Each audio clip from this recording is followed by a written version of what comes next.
Welcome back into another edition of the Arrowhead Pride Chiefs Training Camp Report. Day 17 of full team practice in St. Joseph, Missouri. It is the final week of training camp, and today did not go exactly how the Chiefs probably would have liked to kick off the final week of training camp in St. Joseph, Missouri. So let me welcome in the leader of Arrowhead Pride, Pete Sweeney. The injury list was long on Tuesday, Sween, and several Kansas City Chiefs left practice early due to injuries. Not a great start to the week. Yeah, and what a shame, because it was two players that we thought really looked pretty good in the preseason game. So that includes Nico Remigio. He left, got his shoulder popped back in. I saw the training staff doing this in the medical tent, and it was confirmed by the Chiefs afterwards. So we'll see what the timetable is on him. You wonder if this could be a player that ends up going on IR, and we'll kind of see what happens next year. Maybe that Ross thing that we saw last year. And speaking of Justin Ross, he also left practice early. Looked like his knee was bothering him in the medical tent, but Andy Reid said it was the knee, it was the shin, could have been the hamstring. So we'll see. And I know that there's been a rap sheet report out there that Ross is okay, maybe not so serious. So we'll see what ends up happening there. And then Amir Smith-Marset, who's trying to drive for this team as a kick returner. I think probably a little bit less serious for him. He just rode with Ross back up to the locker room. We'll see when these guys return to practice.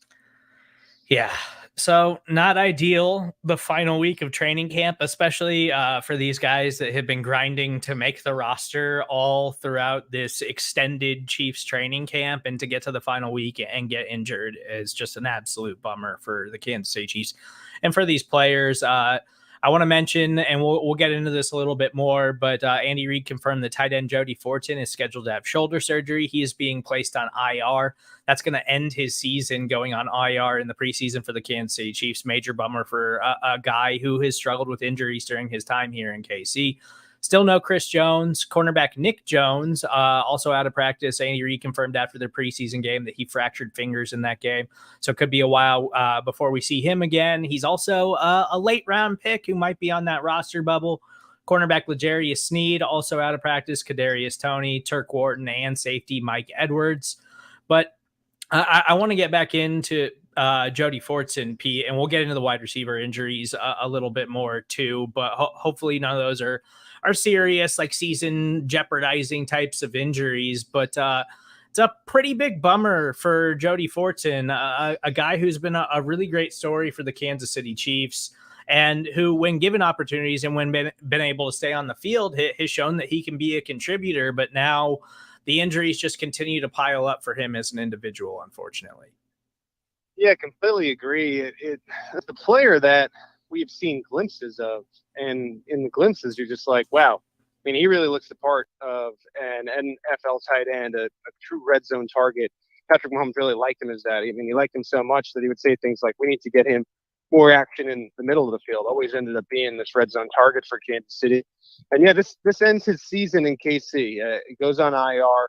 We'll be having shoulder surgery. Seems like it's going to be some time before he's ready to go.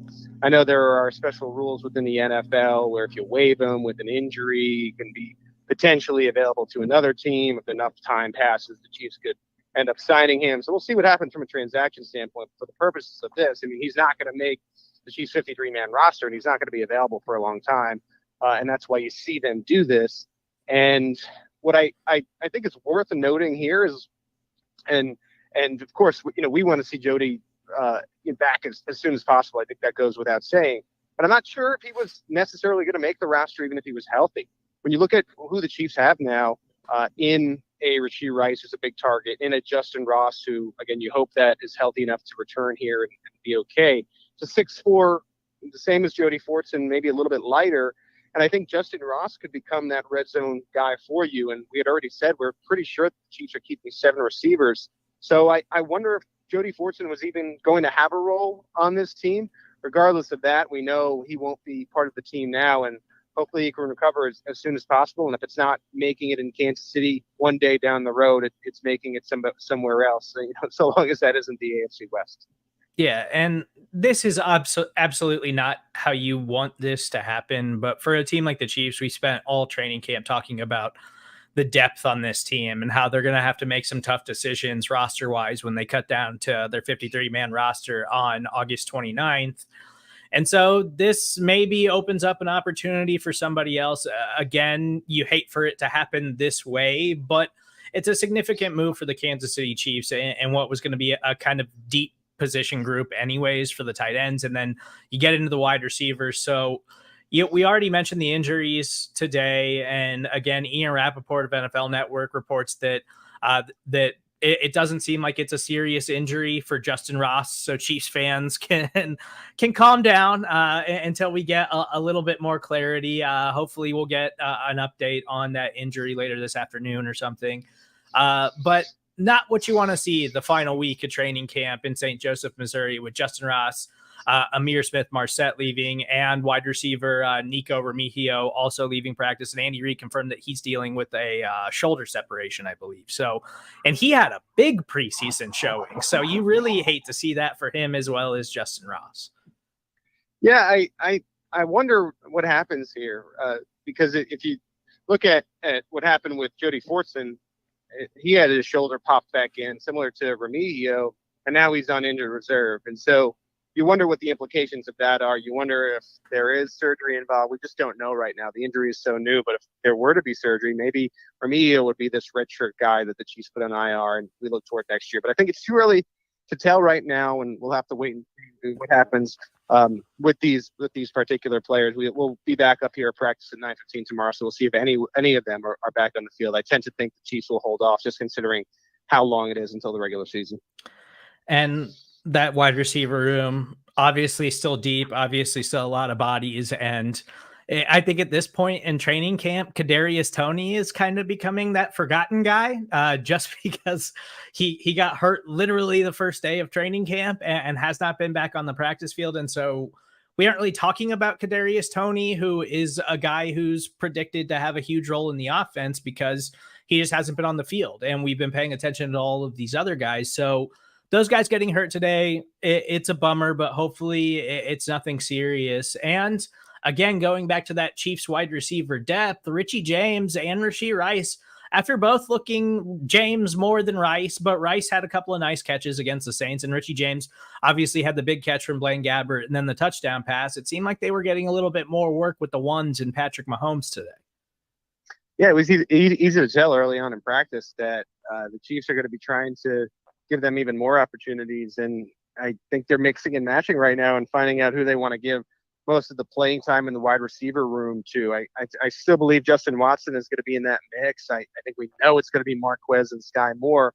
And even if Watson were to be replaced when it comes to those top team reps with somebody like James, who, it could happen. I still think Watson's spot on this team is solid. I really think the team feels good about what he can do when it comes from a special team standpoint and how he just knows every position. And if someone were to go down, and is today any better example of that? Watson has been pretty durable, and he can kind of mix and match of exactly where you need him. And so, yeah, I think Rashee Rice and I think Richie James really did themselves a favor by the way they played the other day, but I don't think it necessarily bumps anyone out of the wide receiver room just yet. And I know kind of a lot was made with the amount of time that Richie James was playing kind of late into that preseason game. But what you saw from Richie James in that game, which was him smoking second teamers for the New Orleans Saints, like if you think Richie James is a good player and a contributing player, which I think most Chiefs fans do, and we certainly do, Pete, he should smoke second team players in a preseason game. And that just goes back to that wide receiver depth for the Kansas City Chiefs. Well, it was a good day for a lot of people who have been calling the Richie James is going to be a bigger deal than you realize, because he has been, in a sense, more so relegated to the second team. And I think everything he's done to this point has proven like maybe he should be with the first team. And it does kind of ease your mind. I know you were mentioning Kadarius Toney and what we sort of feel about his potential availability. If Toney weren't ready, I think the Chiefs still have enough to go toe-to-toe with the Lions in those first few games and with the other opponents, and be able to have enough production from that wide receiver room when you consider they have Travis Kelce to be all right. Now, you don't want to see any more injuries when it comes to the wide receiver room, but I feel like you came out of that preseason game feeling better about that room than you did entering it.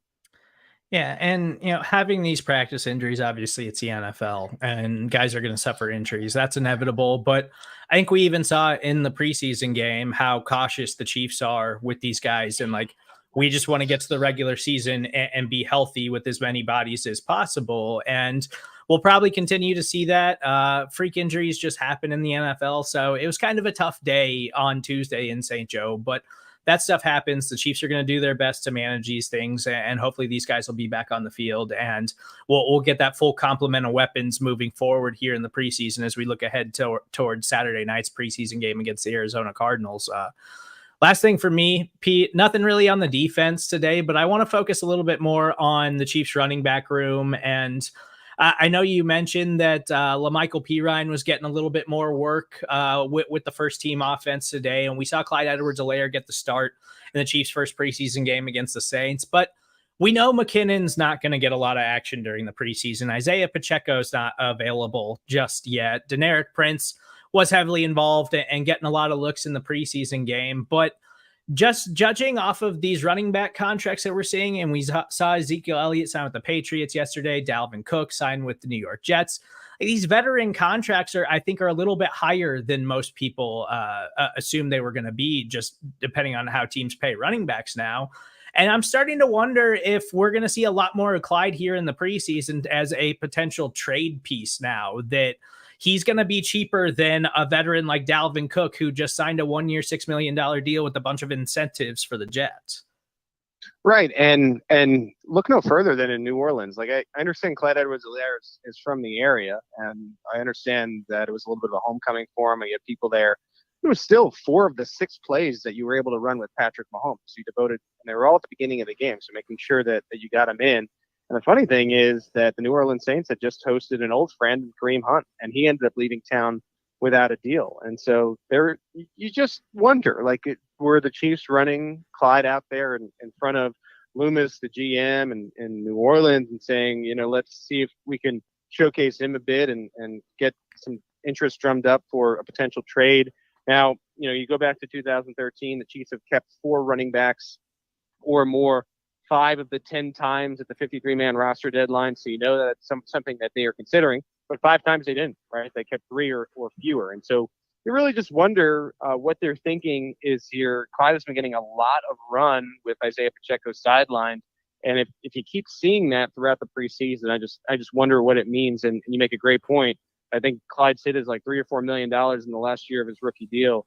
It'd be a lot cheaper of a solution if a running back were to go down, or if there's a situation in Indianapolis where it's tough to get a guy in the field. We mentioned New Orleans with the suspension to Alvin Kamara. And who knows? I mean, you hate to say this, but there's even a situation in Las Vegas with Josh Jacobs. You wouldn't want to see Clyde necessarily in the Raiders uniform, but anything can happen in the NFL. I've grown to realize. So we'll see. It was an interesting usage, I thought, just considering you were only giving Patrick Mahomes 1 series in that game.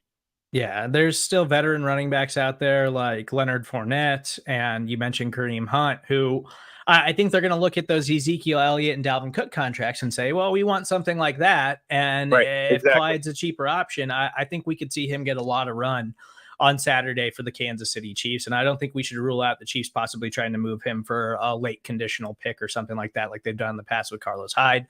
I know last year maybe they were trying to do that a little bit with Ronald Jones, and it never really manifested, but I think that's something we should absolutely pay attention to.